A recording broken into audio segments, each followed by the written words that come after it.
아이들의 공부 비법, 공부 잘하는 아이들의 공부 비법에서 중요한 두 가지.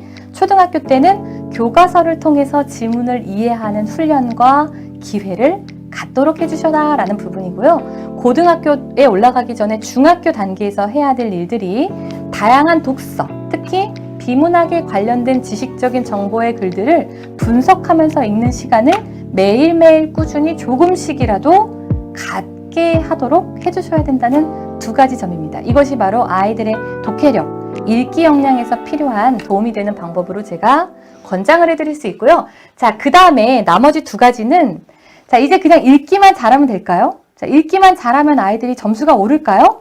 그렇지 않다는 겁니다.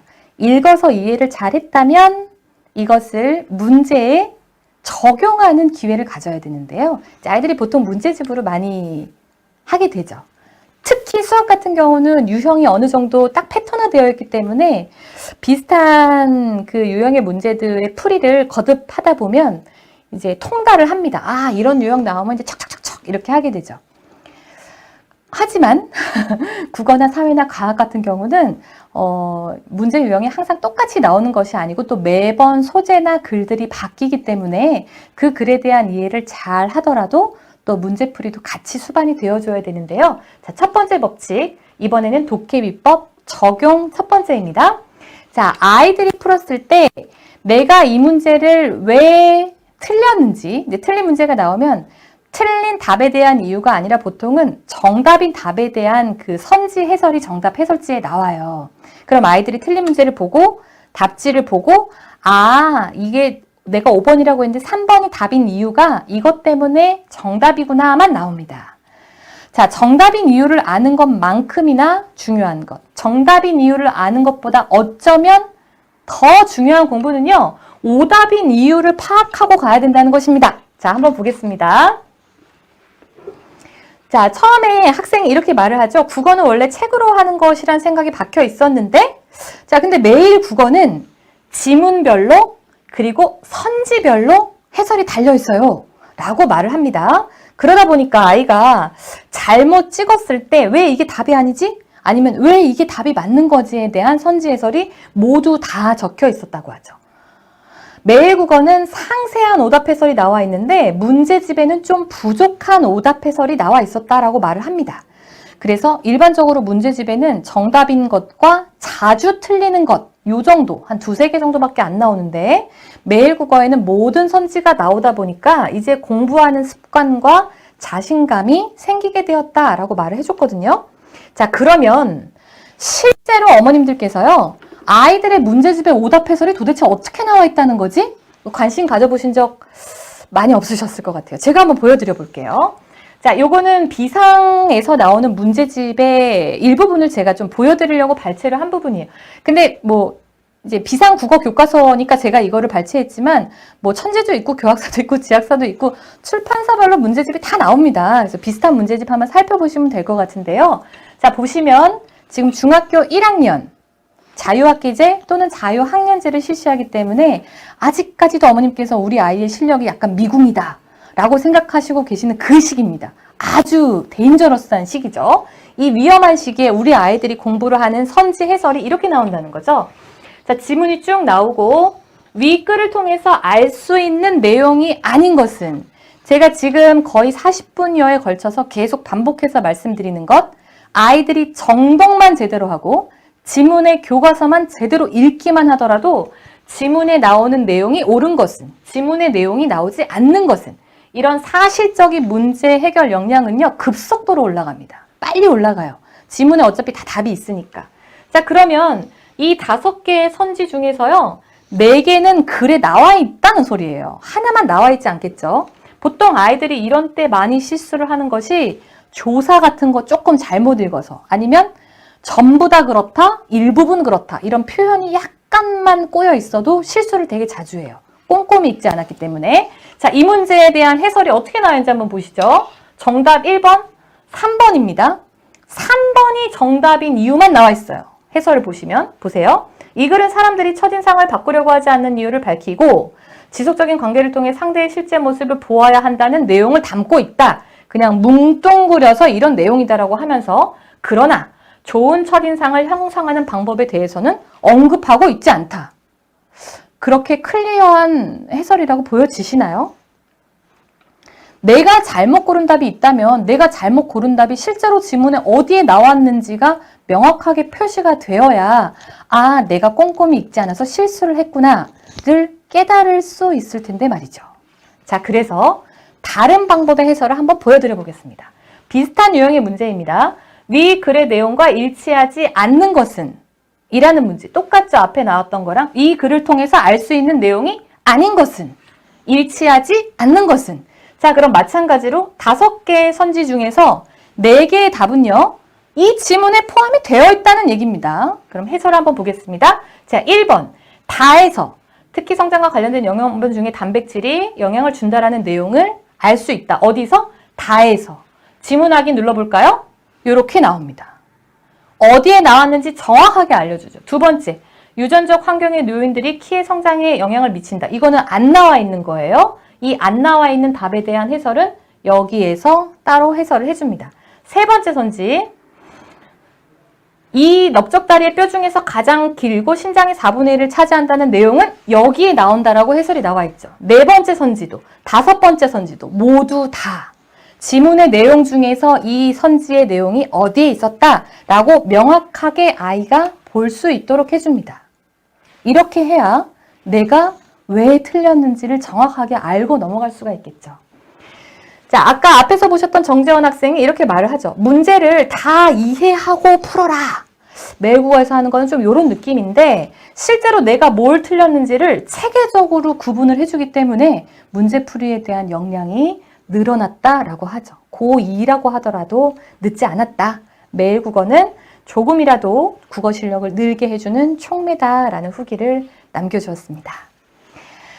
자, 어머님들께서 그냥 문제집만 많이 풀면 아이가 어떻게 되겠지라고 눈 가리고 아웅 하시는 사이에 우리 아이들은 어쩌면 공부를 하고 있지만 제대로 된 공부를 하고 있지 않은 것일 수도 있습니다. 아이가 틀리고 맞고가 중요한 게 아니라요. 틀린 것이 왜 틀렸는지를 누구한테 물어볼 데가 없잖아요. 그리고 매번 물어보기도 어렵죠. 또는 지금처럼 매일 국어에서 이렇게 상세하게 모든 선지에 대한 해설을 달아놨다고 하더라도 그거를 읽어도 이해가 되지 않는 경우에는 어떻게 해야 될까요? 결국은 그 문제에 대해서 아이가 해결을 하고 솔루션을 찾지 못한다면 이 문제를 통해서 아이가 실력을 올릴 수 있는 그런 계기가 되는 기회를 놓쳐버리는 건 아닐까요? 자, 그래서 마지막 오늘 제가 어머님들께 말씀드릴 마지막 공부 잘하는 아이들의 독해 비법, 공부 비법의 4번째는요. 질문을 멈추지 말 것입니다. 자, 우리 아이들이 독해력이 많이 부족해 예전 세대보다 영상에 너무 노출되어 있어서 글을 잘 읽지 않아. 다 만든 말씀입니다. 그리고 다 실감하고 계시죠. 자, 그러면 이 아이들이 공부를 좀 하려고 마음을 먹고 앉았는데 잘 이해가 되지 않아요. 근데 누구한테 물어보자니 창피해요. 엄마한테 물어보면 엄마도 모를 것 같아요. 그럼 어떻게 할까요? 그냥 넘어갑니다. 자, 그래서 매일국어에서는 어떻게 아이들 공부하려는 아이들의 조력자가 되어주기로 했냐면 저희 연구원이 국어를 전공하시고 국어를 지도하신 경험이 있는 연구원이 직접 아이들의 질문에 대답을 모두 다 일일이 달아줍니다. 자, 우리 아이들이 어떠한 질문들을 하고 있는지 좀 소개를 해드리면서 이제 조금 마무리를 해보도록 할게요. 자, 아이들이 질문을 멈추지 않고 마치 4살, 5살 때 처음 한글을 배울 때 모든 말끝마다 엄마 그건 뭐야? 또 엄마가 대답을 해주면 그것에 꼬리를 물어서 또 그건 뭐야? 그럼 이건 뭐야? 그건 왜 그래? 이렇게 질문을 할 때 가장 뇌 발달이 많이 이루어진다고 하죠. 아이들이 학습을 하면서도 이러한 질문의 꼬리에 꼬리를 계속 노출하고 누군가에게 물어볼 수 있는 기회를, 열린 기회를 제공하기 위해서 노력하고 있습니다. 같이 한번 보시죠. 자, 아이가 이렇게 모르는 거를 봐요. 써놔요. 선지를 봤는데도 이해가 안 되는 거예요. 이렇게 말합니다. 안녕하세요. 질문 답변 미리 감사드립니다. 4번 문제 보기에 가 예문, 이만 물건은 얼마든지 구할 수 있다 해서 이만을 국어사전에 검색해 보니까 이만한 뜻으로 나오더라고요. 그러면 예문도 A의 문맥적 의미와 유사하다고 볼 수 있지 않을까요? 그러니 2번도 답이 될 수 있지 않을까 싶어서 질문을 보냅니다. 너무 귀엽죠? 자, 매일 국어에서 아이들한테 답변을 달아주시는 연구원은 AI가 아닙니다. 우리가 요즘에는 무슨 질문하면 배송은 언제 주나요? 그러면 막 기계 답변이 나오는 그런 답변이 아니에요. 아이들이랑 소통하고 아이들의 마음을 헤아리고 아이들의 질문에 진심과 정성을 담아서 어떻게 대답을 해주셨는지 한번 보시죠. 안녕하세요. 메일국어입니다. 은호 학생. 사전까지 검색했군요. 궁금한 걸 이처럼 찾아보고 답을 구하려 한 부분은 너무너무 칭찬합니다. 펜팔 친구 같죠? 우리말에는 여러 가지 단어의 의미가 있고 다양하게 쓰이기 때문에 4번 같은 문제가 매우 헷갈리고 어렵죠. 유유. 자, 그러면서 아주 자세하게 아이의 궁금증을 해소해 주었습니다. 자, 이렇게 학습적으로 정말 진지한 고민을 하고 아이들이 이제 질문을 하는 것에 대한 답변뿐만 아니라 그렇지 않은 좀 실력이 부족한 아이들, 질문 자체도 서투른 아이들 또는 어휘력 자체를 이해하지 못하는 아이들도 너무너무 많습니다. 근데 이러한 아이들이 가장 이러한 아이들의 마음을 다치지 않게 헤아려 주셔야 되는 부분이 이러한 질문을 해도 될까? 이거든요. 자, 그런 아이들의 질문도 한번 보시죠. 자, 이런 것도 있어요. 그냥 어렵다. 이 질문에 이렇게 써놨어요. 그러면 또 메일국어 연구원께서 자, 처음에는 익숙하지 않아서 어려울 수가 있죠. 하지만 어렵더라도 이렇게 차근차근 해봅시다 라는 응원의 답변이 있는 경우도 있고요. 또 제가 오늘 설명에만 해도 벌써 선지라는 단어를 너무너무 많이 썼죠. 네, 선지국의 선지가 아닙니다. 근데 아이들이 도대체 이 선지가 뭐지? 그러면 이 문제를 전혀 손을 댈 수가 없죠. 아예 뭐를 하라고 하는 건지 이해가 안 되니까요. 3번 문제의 선지가 도대체 무슨 뜻이에요? 창피해서 누구한텐가 물어보지 못했을 수도 있었을 어쩌면 그러한 질문들도 메일국어에다가 올려두시면 안녕하세요 메일국어입니다. 선지란 고를 수 있는 선택지를 의미해요. 이 문제에서는 1번부터 5번까지 선지가 다섯 개나 나왔네요 라고 또 답변을 해소해 줍니다. 자, 이런 단어도 있어. 이런 질문도 있었어요. 인과가 뭔지 까먹었다. 분명히 배운 것 같기는 한데 사실 인과는요 한자어기 때문에 원인과 결과라고 잘 한 번만 학습을 했으면 웬간해서 잊어버리기가 힘든 단어가 아닐까 저는 그렇게 생각을 하는데 하지만 그럴 수 있죠. 인과, 까먹음. 인과란 원인과 결과를 의미합니다. 중요한 단어이니 꼭 숙지해 주시기 바랍니다. 자, 이런 간단한 질문들에도 하나하나 정성껏 답변을 드리고요. 자, 제가 지금 보여드리는 이 6개는 무려 한 친구가 1분마다 계속 질문을 올렸길래 제가 너무 무슨 상황이지 하고 봤더니 이 학생은 읽은 경험 자체가 적고 중학교 1학년 학생이었던 것 같아요. 1, 2학년 정도. 그리고 그 지문에 나오는 단어들이 계속 브레이크가 걸리는 학생이었어요. 그러니까 어떠한 지문을 읽어도 머릿속에 들어오지가 않고요. 문제도 제대로 손을 댈 수가 없는 상황이었을 거라고 저는 생각을 합니다. 이 아이의 질문을 보세요. 그릴새우가 뭔가요? 인류 식량난은 뭔가요? 순수함은 뭔가요? 이게 각각 1분, 2분 사이로 계속 질문이 올라와 있더라고요. 네, 좀 약간 철학사상 같은 질문도 있는 물욕이란 무엇인가? 소유란 무엇인가? 유대감은 무엇인가? 네, 단어를 다 모르는 것이죠. 그래서 이렇게 다양한 질문들, 우리 아이들이 공부하기가 이렇게 힘듭니다. 네, 이러한 것들을 모두 고루고루 해소해 줌으로써 아이들이 공부를 혼자 하는 거잖아요. 근데 어머님들은 이 아이가 혼자서 잘할 수 있다고 생각하시겠지만 그렇지 않거든요. 그래서 메일국어가 적어도 독해력만큼은 우리 아이 공부 잘하는 아이로 만들어 줄 수 있는 그 어려운 시간과 과정에 동반자가 되기 위해서 많이 노력하고 있습니다.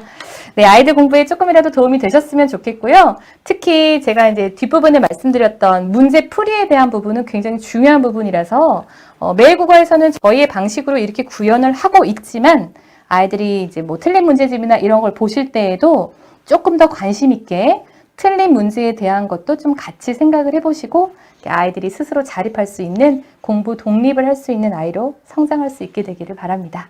자, 메일국어의 캐치프레이즈는 늘 마무리 인사로 제가 드리고 있는데요. 공부 독립입니다. 아이들이 올바르게 공부할 수 있는 방법을 이끌어주기 위해서 늘 노력하고 있고 결국 독해력이 없으면 평생 남에게 기대어서 공부를 할 수밖에 없기 때문이죠.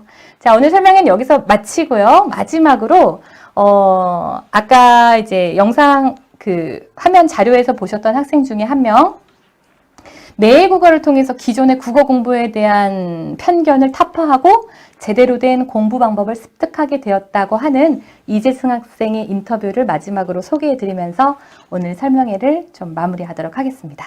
한 5분 정도 되는 영상이니까요. 이 영상 보시면서 우리 아이도 아직 늦지 않았고요. 이렇게 제대로 된 공부 방법을 찾아가게 되기를 바라겠습니다. 감사합니다. 안녕하세요. 저는 칠곡에 위치한 인평중학교 3학년이고 또 한땀영어에 2년 정도 다니고 있는 이재승이라고 합니다.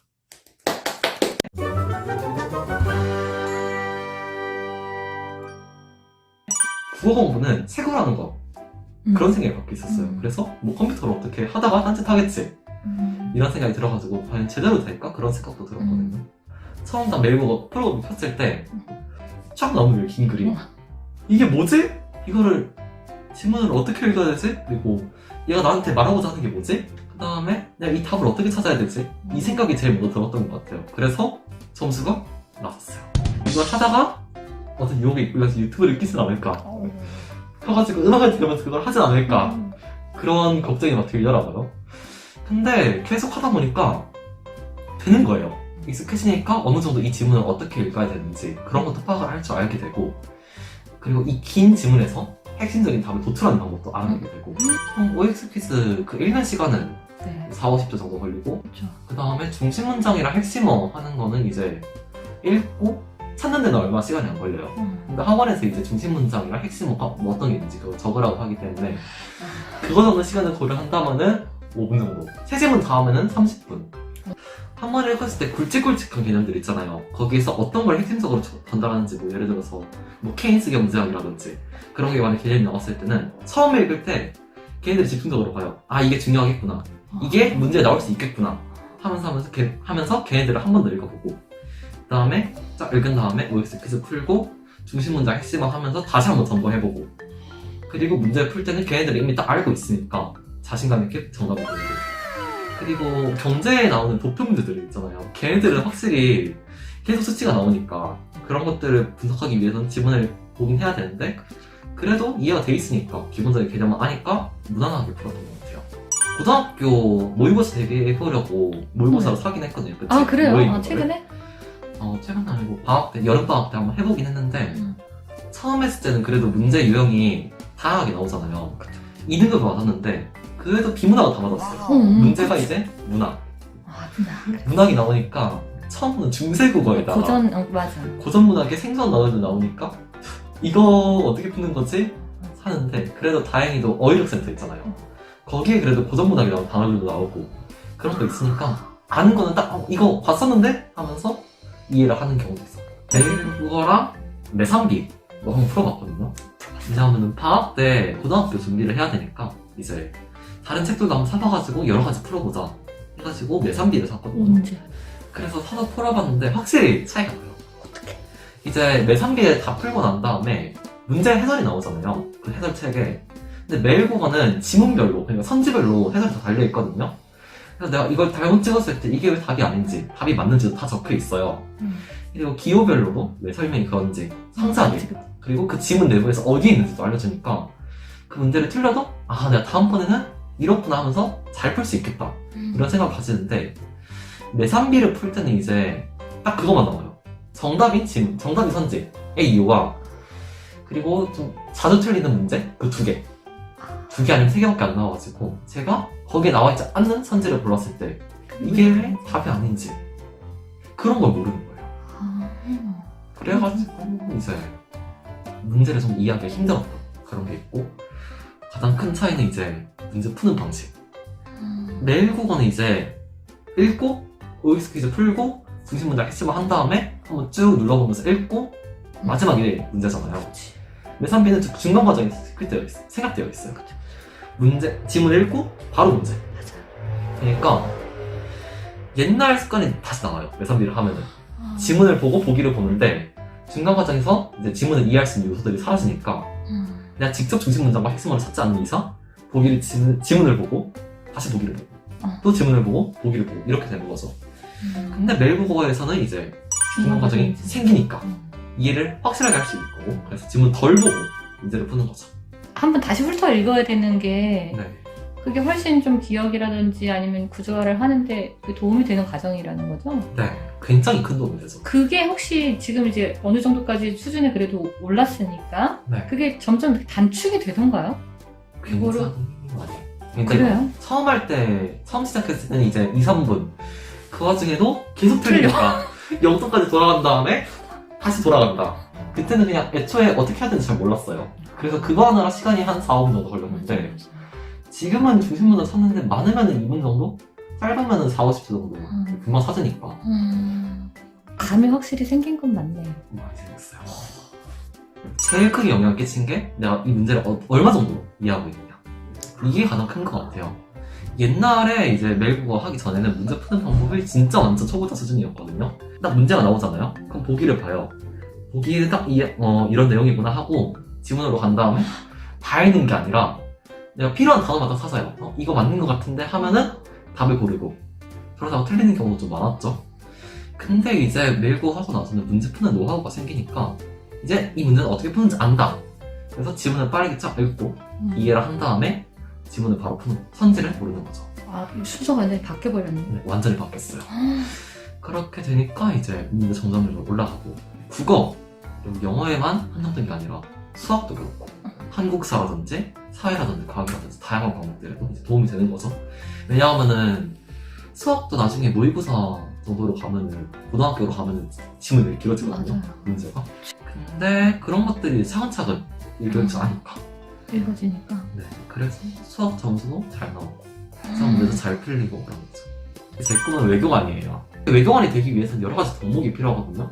인내심이라든지 아니면 직업 수행 능력 아니면은 뭐 언어력, 독해력 이런 것들이 다 요구가 되기 때문에 상위권을 노려보고 싶어요. 고등학교 웬만하면 1등을 해보고 싶기도 하고 그래서 목표하는 거가 서울대학교 정치외교학과. 당신의 꿈을 응원합니다. 감사합니다. 네.